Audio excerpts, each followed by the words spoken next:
जयराम जी की जय श्री सीताराम। आज रामचरितमानस में हमने जो 29वां भाग पढ़ा है उसमें श्री राम जी का जन्म हो गया है। तो तुलसीकृत श्री रामचरितमानस में हमने राम जन्म का आनंद लिया।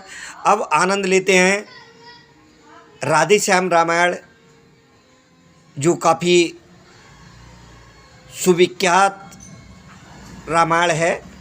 और ये राधे श्याम रामायण बरेली के पंडित राधे श्याम कथावाचक जी द्वारा लिखी गई है।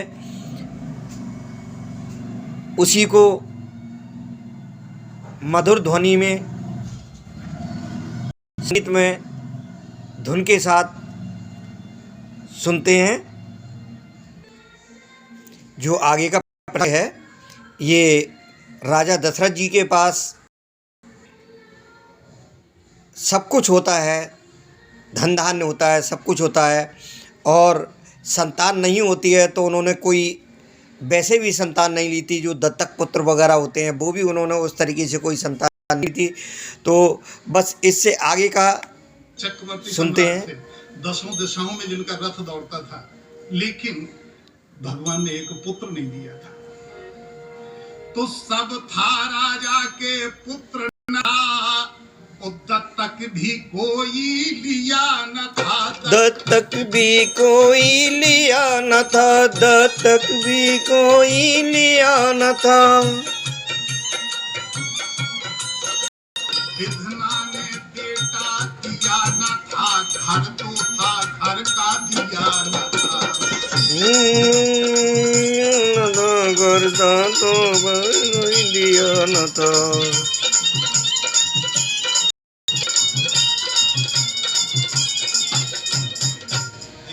सब दिया भगवान ने, लेकिन घर का दिया नहीं दिया, कुल दीपक नहीं दिया। महाराज दशरथ को चिंता हुई थोड़ी सी, और ये भी साथ में कि कोई भी ले लेते तो गोद भी उन्होंने किसी को नहीं दिया था। तो चिंता थी विचारों को। महाराज गोस्वामी तुलसीदास जी ने लिखा है कि एक बार भूपति मन माही,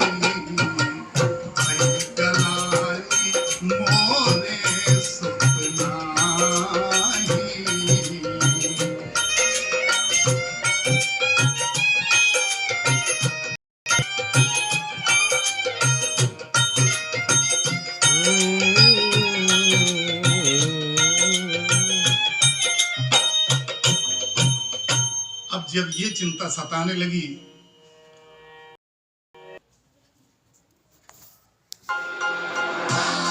कामना में हुए नृप जब उदास, हृदय व्यथा कहने गए गुरु वशिष्ठ के पास। गुरु वशिष्ठ के पास जाते हैं, पास जाकर बोले पहले कि पहले तो नतमस्तक होकर और फल चार चढ़ाए चरणों में, फल चार चढ़ाए चरणों में, फल चार चढ़ाए चरणों में। फिर अर्ध रूप में अश्रुचार चुपचाप गिराए चरणों में, फिर चरणों में।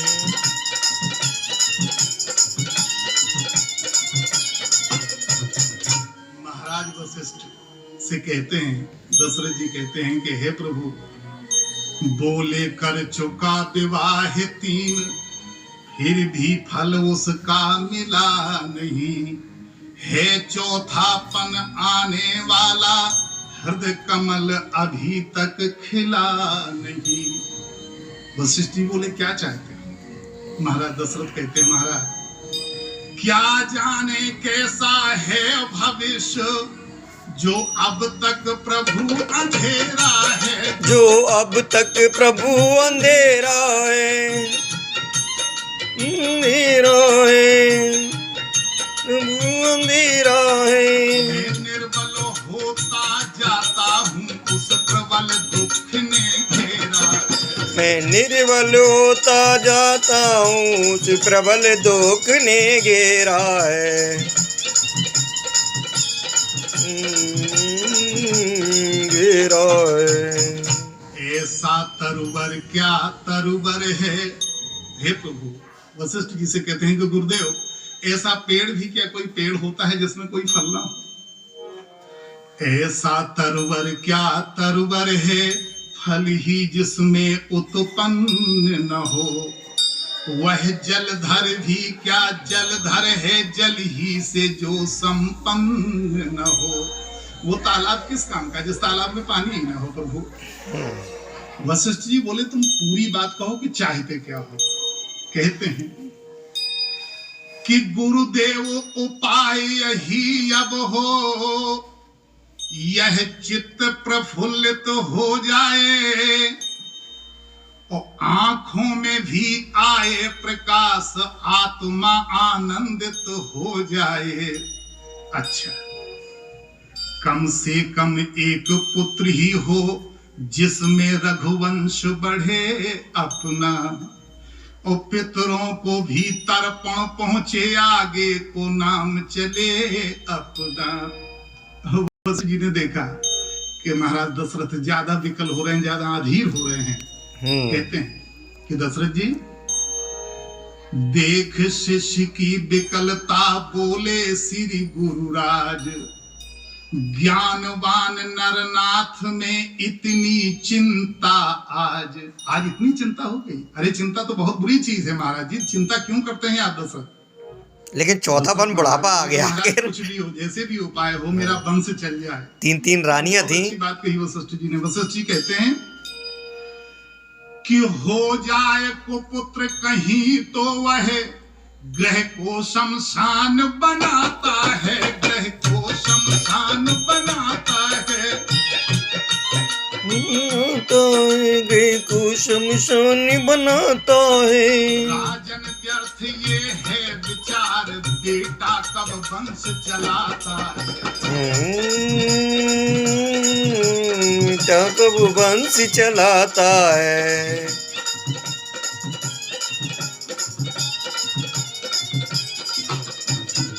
दशरथ जी क्या बात आप करते हैं, कहीं पुत्रों से वंश चलता, अगर को पुत्र पैदा हो गया तो सारे घर को शमशान बना डालेगा। दशरथ जी ने कहा महाराज कुछ भी हो। अच्छा, वशिष्ठ जी बोले अच्छा एक बात बताओ कि अब तक सब महानुभावों ने अपना यश आप कमाया है, अपना यश आप कमाया है, अपना यश आप कमाया है। क्या ध्रुव प्रहलाद आदिकों का पुत्रों ने नाम बढ़ाया। बहुत सुंदर। ध्रुव और प्रहलाद के तो कोई संतान ही नहीं थी, लेकिन उनको दुनिया जानती है, उनका नाम विश्व विख्यात है। क्या ध्रुव और प्रहलाद इन जैसे भक्तों का, इन जैसे महान पुरुषों का नाम क्या कभी उनके लड़कों ने चलाया है। उन्होंने तो अपना खुद नाम पैदा किया है। महाराज दशरथ कैसी बात करते हो। लेकिन इसका कोई उत्तर नहीं दिया। भूपति ने इस तर्क का किया नहीं प्रतिवाद। बहुत सुंदर है। और गुरु के सम्मुख शिष्य का समुचित नहीं विवाद। अच्छा नहीं लगता। यही सोचकर महाराज दशरथ चुप रहे, कुछ नहीं बोले। तब यही कहा कि जैसी आज्ञा हो यही कहा, पकड़े ही रहे चरण गुरु के, पकड़े चरण गुरु के, रहे चरण गुरु के। दशरथ जी ने छोड़ा ही नहीं पैरों को जब तक उनको संतुष्टि नहीं मिली। सारा भविष्य कर दिया आज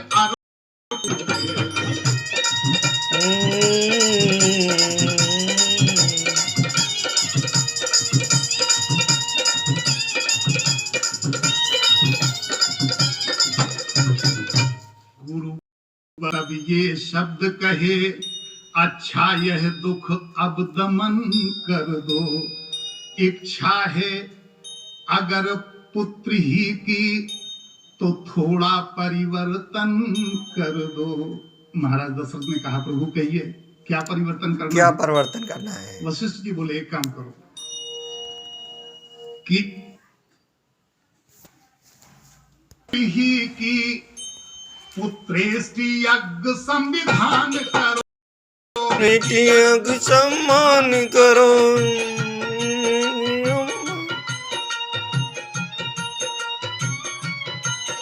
और पाओगे 4 पुत्र राजन, भगवान विष्णु का ध्यान करो।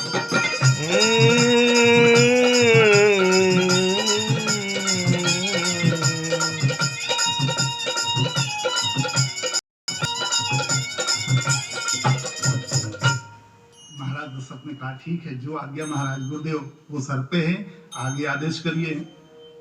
वशिष्ठ जी बोले कि पुत्रेष्ठ यज्ञ के विशेषज्ञ संगी ऋषि को बुलवाना है, बेमान्य तुम्हारे होते हैं उनको आचार्य बनाना है।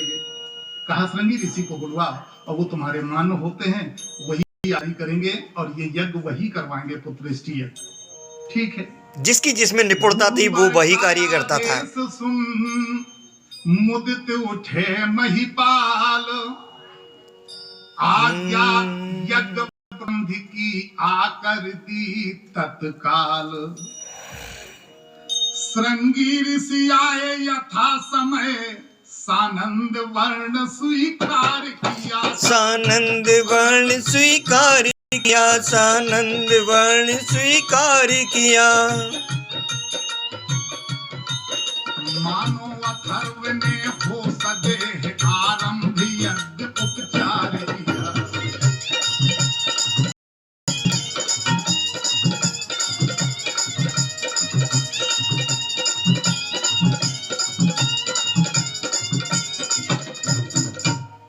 जब यज्ञ समाप्ति का दिन आया, पूर्णाहुति का दिन आया, तो पूर्णाहुति का जब दिन आया, ऋषिगण ने आशीर्वाद दिया। हो अग्निदेव ने स्वयं प्रकट निज कर से खीर प्रसाद दिया। उस यज्ञ से अग्निदेव प्रकट हुए, उन्होंने हव्य जिसे खीर कहते हैं ना, खीर निकाली और खीर लेकर के और ये प्रसाद के रूप में महाराज दशरथ को दी।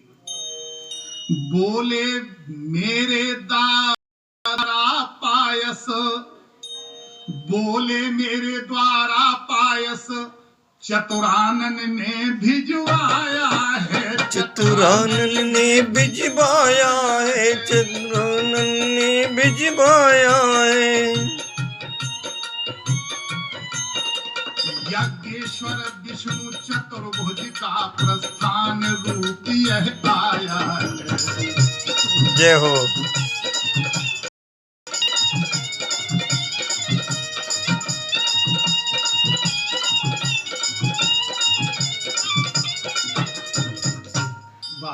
प्रसाद दिया और कहा ये स्वयं ब्रह्मा जी ने भिजवाया है, महाराज दशरथ से स्वीकार करो, ये प्रसाद है, इसी से जो है तुम्हारे 4 पुत्र जो है पैदा होंगे। अवलोक अलौकिक चमत्कार दशरथ को परमानंद हुआ, और गुरु भक्ति दो चंद बड़ी, मन में प्राणों में सुख चौचंद हुआ। पूर्ण हो गया यज्ञ जब इस प्रकार सहलाद, और राजा महलों को चले लेकर हव्य प्रसाद। महलों में आए, तीनों रानियों को बुलवाया, कौशल्या, सुमित्रा, कैकेयी, तीनों को बुलवाया। और पटरानी कौशल्या जी को जाते ही आधा भाग दिया, जाते ही आधा भाग दिया, जाते ही आधा भाग दिया। उसके आधा कैकेयी को फिर वही सहित अनुराग दिया। नहीं सहित अनुराग दिया।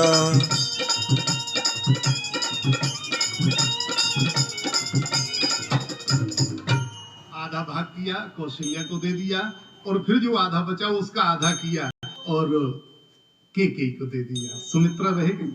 लेकिन शेषांग हुआ आधा आधा, जिसको ले लिया है दोनों ने, और तीसरी सुमित्रा रानी को सानंद दे दिया दोनों ने। तो सुमित्रा को दो भाग मिल गए, आधा उसने किया, आधा अपना उसने किया, दोनों ने मिलकर के सुमित्रा को दे दिया। हवि के बढ़ते ही लोकोत्तर एक प्रकाश हुआ, लोकोत्तर एक प्रकाश हुआ, लोकोत्तर एक प्रकाश हुआ, प्रकाश हुआ। मानो जग को सूचना मिली, संकट रजनिया नाश हुआ।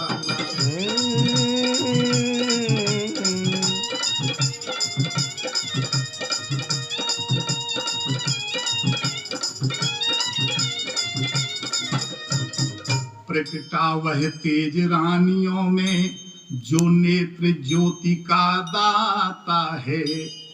खिल उठा अचानक सूर्य वंश, अब सूर्य वंश में आता है। देखें आप, उस खीर प्रसाद पाने से कितनी अलौकिक चीजें हो गई।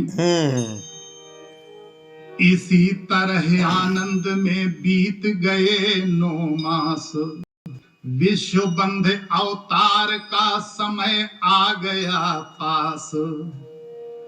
वृक्षों में पात नवीन खिले, और सरयू तट सुरसरी फूल हुए, सुरसरी फूल हुए।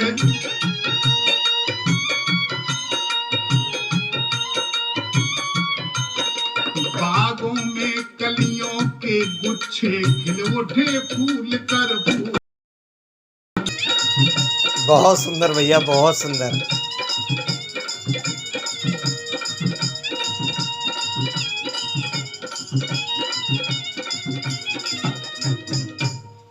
शीतल सुगंधित युत मंद मंद, मलयानिल का संचार हुआ।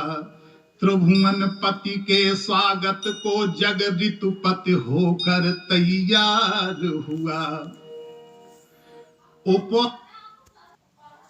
उपहार सजाती थी पृथ्वी, बालियां खेत में लाला कर।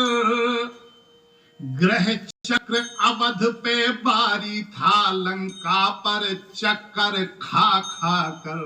देखिए आप कैसे कैसे काम हुए कि नक्षत्रवार तिथि योग लगन मांगलिक भविष्य बताते थे। और छा गए विमानों पर सुरगण, नभ से जयकार सुनाते थे। वह चैत्र शुक्ल नवमी का दिन, जिसे राम जन्म का दिन और जन्मदिन मनाते उनका, आज भी चैत्र शुक्ल पक्ष की नवमी को। तो वो चैत्र शुक्ल नवमी का दिन अब भी त्योहार हमारा है, अब भी त्योहार हमारा है, और हमारा है, अब भी त्योहार हमारा है। साकेत धाम का दिव्य तेज लेकर अवतार पधारा। जय हो प्रभु लक्ष्मी नारायण भगवान की।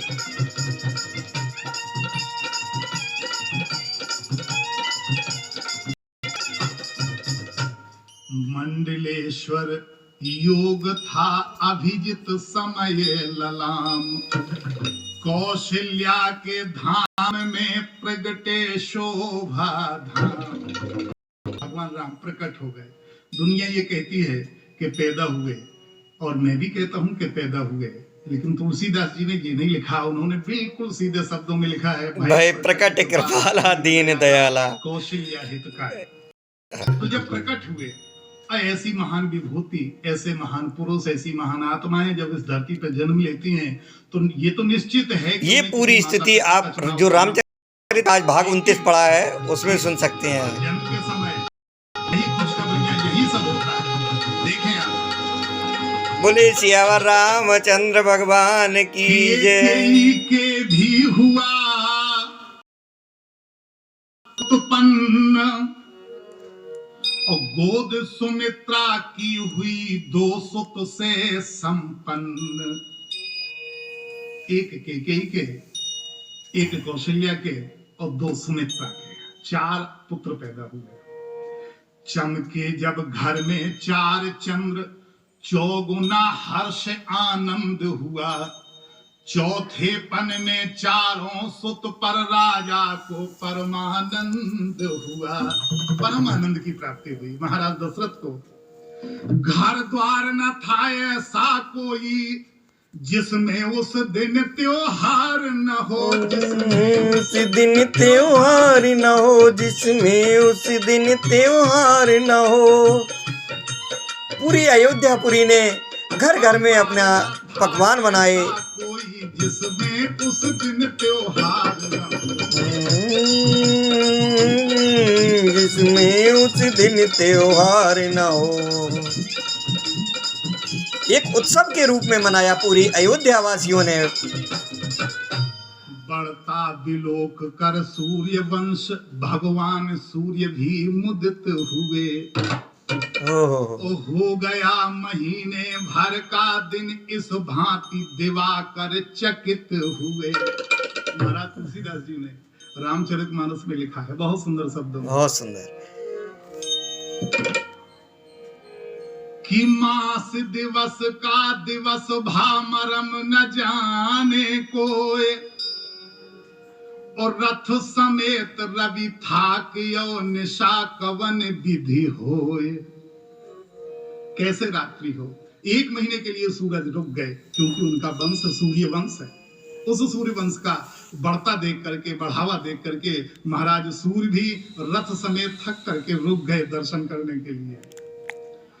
तीनों लोकों का गुप्त तेज छाया उस समय अयोध्या में, छाया उस समय अयोध्या में, अयोध्या में। दर्शन करने को सुरदल भी आया उस समय अयोध्या में। दर्शन करने को सुरदल भी आया समय अयोध्या में।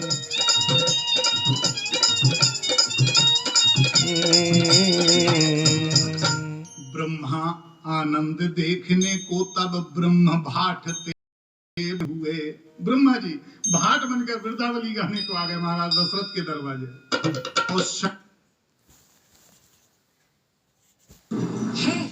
और भी बूढ़े बाबा बन नृप के द्वारे थे खड़े हुए। अवलोका बहुत विराट रूप, देखा विकराल रूप प्रभु का, देखा विकराल रूप प्रभु का, देखा विकराल रूप प्रभु का। अभिलाषा आज सुरों में थी, निरखेंगे बाल रूप प्रभु का।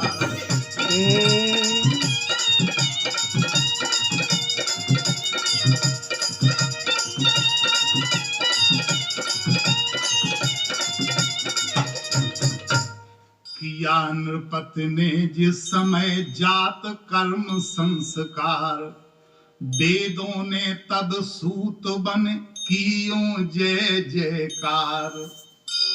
और क्या क्या हुआ कि गज रथ भूमि तुरंग पट धन भूषण गोदान, और दिए नेगियों के लिए नृप ने कर सम्मान। दिन पर दिन मान बढ़ाने को जब दिनकर का विस्तार हुआ, जब दिनकर का विस्तार हुआ, जब दिनकर का विस्तार हुआ। वशिष्ठ द्वारा एक दिवस यूं नामकरण संस्कार हुआ।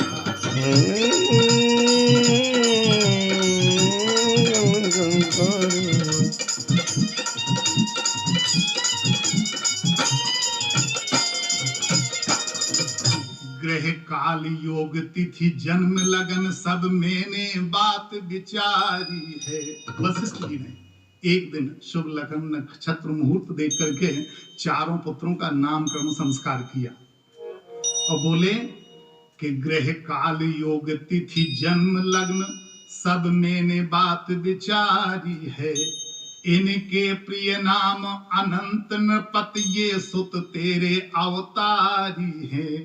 फिर भी नाम दे रहा हूं कि जो नित सुखदायक सुख राशि सुख सागर सुख प्रद सुख कर है। सुख सागर सुख प्रद सुख कर है।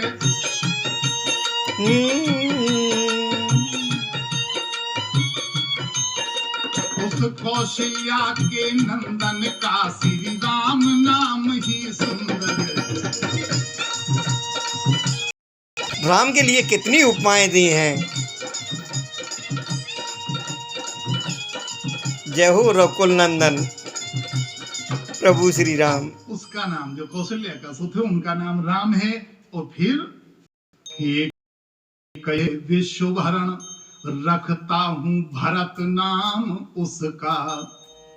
और जग को सुमार्ग दिखलाएगा उत्तम आदर्श काम उसका। के नंदन का नाम भरत रख दिया वशिष्ठ जी ने। और दो सुत हैं मात सुमित्रा के शत्रुघ्न द्वितीय कहलाएगा। शत्रुघ्न द्वितीय कहलाएगा। द्वितीय कहलाएगा। शुभ लक्षण धाम प्रथम जो है वह लक्षण ही कहलाएगा। तो ये माता यानी एक ही माँ के दो पुत्र हो गए, लक्ष्मण जी और शत्रुघ्न जी। कैकेयी के भरत जी और कौशल्या के प्रभु श्री राम। आशीर्वादों की धुन गूंजी जनता में जय जयकार हुआ। जनता में जय जयकार हुआ। जनता में जय जयकार हुआ। गुरु वशिष्ठ द्वारा इस प्रकार जब नामकरण संस्कार हुआ। संस्कार हुआ। नामकरण संस्कार हुआ।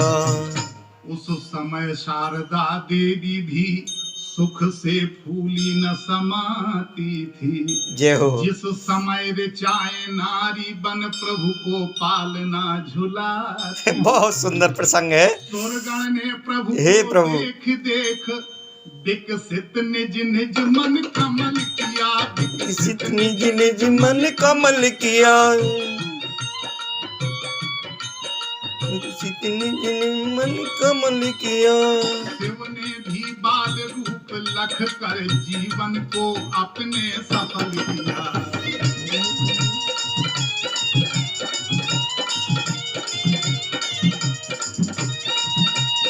भगवान भोलेनाथ ब्रह्मा आदि सभी देवता दर्शन को पहुंच गए थे। नित्य नया त्योहार था नित्य नई कुल रीत। इस प्रकार आनंद में गए मास कुछ बीत।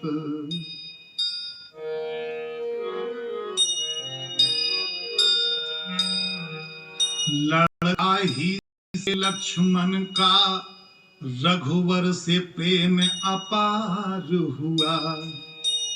उस ओर भरत जी से अथाह शत्रुघ्न लाल का प्यार हुआ। बचपन से भगवान राम के साथ भैया लक्ष्मण रहने लगे और भरत के साथ शत्रुघ्न जी रहने लगे। दो की जोड़ी हो गई। तो चारों ही बालक सुंदर थे, चारों ही रूप मनोहर थे। चारों ही रूप मनोहर थे। चारों ही रूप मनोहर थे। फिर भी कौशल्या नंदन उन चारों में सबसे बढ़कर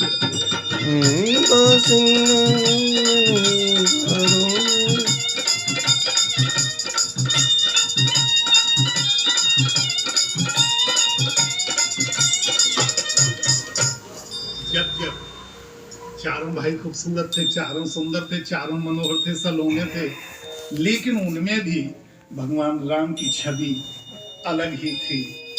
उन परम धाम की छवि देखकर तो गोदी में कभी पालने में माताएं लाड़ लड़ाती थी, और पुचकार दुलार सिंगार करें काजर की कोर सजाती थी। जब चलते हैं घुटुओं के बल, देखिए वाह, भगवान परमधाम पार ब्रह्म परमेश्वर जिस घर में जन्म ले, तो जब चलते हैं घुटुओं के बल, माता बलिहारी जाती है, माता बलिहारी जाती। बहुत सुंदर प्रेम वात्सल्य है।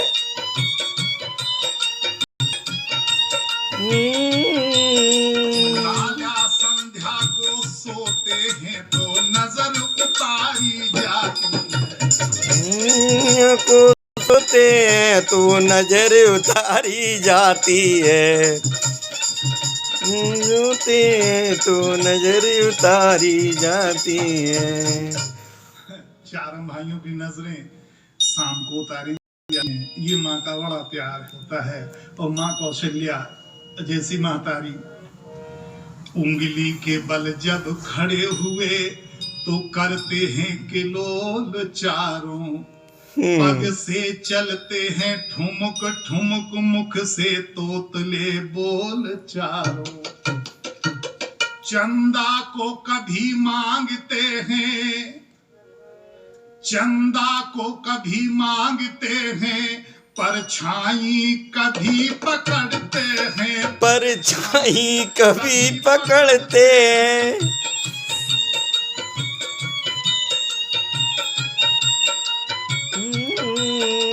जब भी जैसी हठ पड़ जाए फिर नहीं मनाए मानते हैं, जैसी हट पड़ जाए फिर नहीं मानते मानते हैं।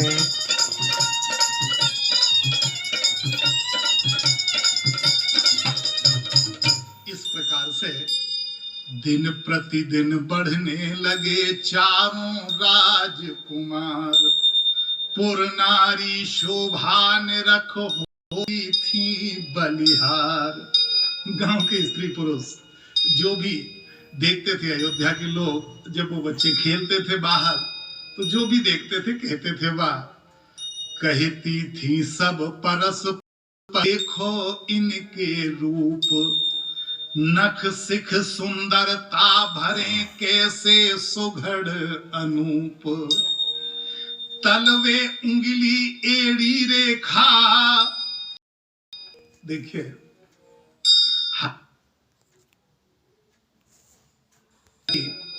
बुद्धि उतनी नहीं है, फिर भी कोशिश कर रहा हूं कि तलवे उंगली एड़ी रेखा, बलिहारी पंजों पोरों पर, बलिहारी पंजों पोरों पर, हरी पंजों पोरों पर।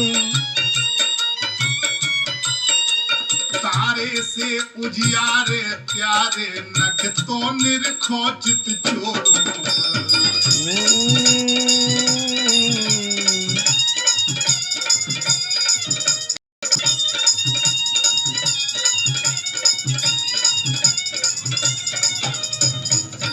फिर देखो तो उन पैरों में क्या बाज रहे, मानो शोभा के रक्षक बन दो द्वार पालिए गाज रहे।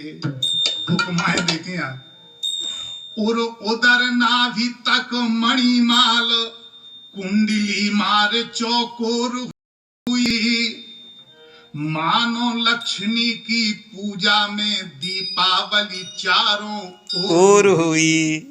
और बहुत सुंदर, इतने सुंदर सघड़ सलोने कि महीना उस उदर त्रिवेणी तट वक्ष स्थल अतिशय प्यारे हैं, पृष्ठ स्थल ऐसा है सुडोल मानो कच्छप अवतारे हैं। देखिए आप कि करने को दसों दिशा बस में, दर्शन यह दर्शन दिखाते हैं, दर्शन ये दर्शन दिखाते हैं, दर्शन दिखाते हैं, सुनिए दर्शन दिखाते हैं। दाढ़ी में हीरा गण तारा गण जिनकी छवि देख लजाते हैं।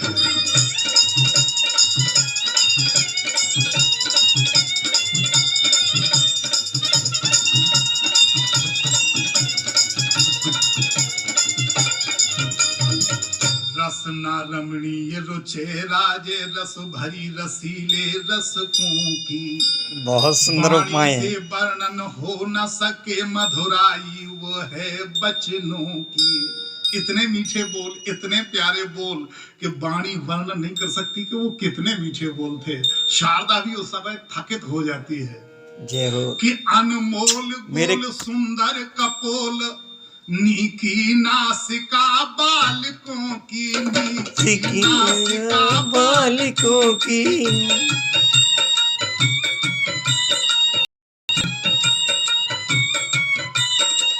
छवि किससे बरनी जाए सखी, कुंडल वाले उन श्रवणों की। इतनी अच्छी उपमाएं सुन करके भगवान को चूमने को जी कर रहा है। इतना प्रेम वात्सल्य का वर्णन दिया है। छवि का वर्णन लाजे मृग खंजन मीन कमल मद मर्दन हार दमन के हैं।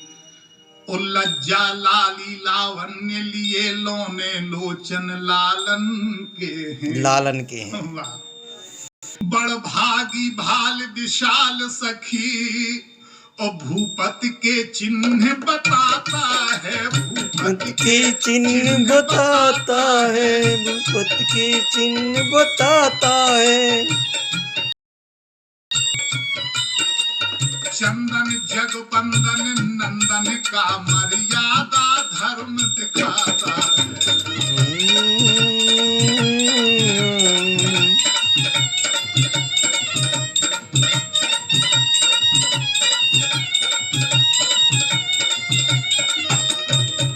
काले मत वाले घुंघराले क्या सुंदर केस सुहाते हैं। और जिनसे रजनी घन काक पक्ष भौरे भुजंग शर्माते हैं। देखो तो आप, हाथों में धनुष बाण सोहे। प्रभु के चारों पुत्रों के हाथों में धनुष बाण लिए हुए, थोड़े से बड़े होते जाते हैं, खेलते जाते हैं। तो हाथों में धनुष बाण सोहे रघुवंशी दशरथ नंदन के। रघुवंशी दशरथ नंदन के, रघुवंशी दशरथ नंदन के। सरयू के तीर नित्य दर्शन हो जाते हैं जगवंदन के।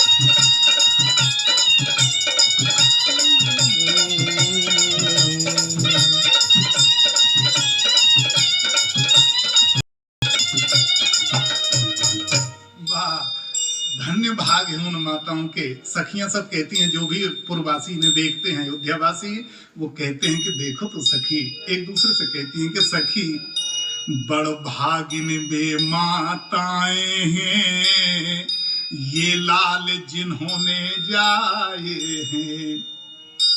अपने भी जन्म धन्य ही हैं जो दर्शन इनके पाए हैं। श्री अवधपुरी के धन्य भाग जो जन्मे यहाँ कुंवर चारों। जो जन्मे यहाँ कुंवर चारों, जो जन्मे यहाँ कुंवर चारों। की चारों दिश जय है पाकर ये सुत सुंदर चारों। चारों दिशाओं में जय जयकार हो रही है राजा दशरथ की। इतने सुंदर कुमार के घर में जन्मे हैं। इस प्रकार से इसी भांति सब भक्ति भी होते थे बलिहार। मानो रंकों के लिए मिला रत्न भंडार। भक्तों के लिए, जो प्रभु के भक्त थे, भगवान राम के भक्त थे, रघुनंदन के भक्त थे, उन्हें तो मान लो कि जैसे कंगालों को रत्नों का भंडार मिल गया, वो अमीर हो गए। सबको देकर सब प्रकार जब और बड़े सुकुमार हुए, तब गुरु वशिष्ठ द्वारा उनके यज्ञोपवीत संस्कार हुए।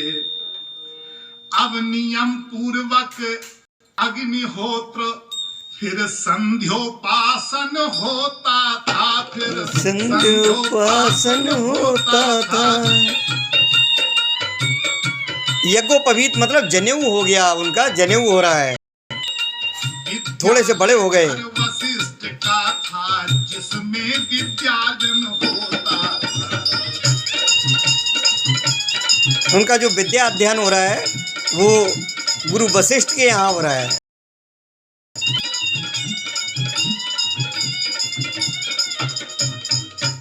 पढ़ लिख कर कुछ ही वर्षों में विद्या निधि से अवतीर्ण हुए। रण शिक्षा राजनीति में भी सब भली भांति उत्तीर्ण हुए। देखें आप, विद्या निधि भगवान राम जो दूसरों को विद्या देते हैं, दान करते हैं, उन्हें भी विद्या की जरूरत पड़ी। वो भी गुरु के गृह पढ़ने के लिए गए। वशिष्ठ जी के यहाँ गोस्वामी जी ने लिखा है रामचरितमानस में कि गुरु गृह पढ़ने गए रघुराई,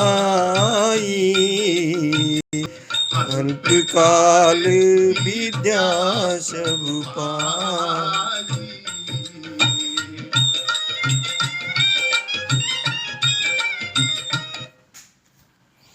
तो ये हमने बहुत सुमधुर ध्वनि, संगीत में ध्वनि के साथ राधे श्याम तर्ज को भी सुना, और इसको बराबर निरंतर सुनते रहने के लिए श्री रामचरितमानस की जो दोहा चौपाइयाँ हैं उनका अर्थ आप सुनेंगे तो इसका एक भाग करके आप पूरी रामायण को सुन सकते हैं, अर्थ सहित सुन सकते हैं। वैसे अक्सर जो रामायण आपका पढ़ने का चांस पड़ता है वो दोहा, चौपाई, छंद, श्लोक वगैरह आप पढ़ते हैं, पूरा ज्ञान नहीं हो पाता है। लेकिन पूरी रामायण का ज्ञान हासिल करने के लिए हमने बहुत शुद्धता के साथ पढ़ करके एक एक दोहे, एक एक चौपाई का अर्थ सहित हर एक भाग को चैनल पर डाला है, जिसमें हर एक भाग पर भाग संख्या भी लिखी हुई है। बहुत अच्छे तरीके से आप भाग 1 से शुरू करके और इसको पूरी रामायण को अपने जीवन में उतार सकते हैं, उसका ज्ञान प्राप्त कर सकते हैं। तो ये राधे श्याम रामायण का आनंद लिया और पुनः फिर वही श्री रामचरितमानस को अर्थ सहित निरंतर सुनते रहेंगे। बीच बीच में हम ये राधे श्याम रामायण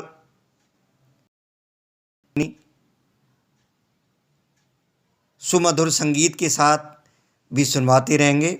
बोलिए सियावर रामचंद्र भगवान की जय, पवन सुत हनुमान की जय।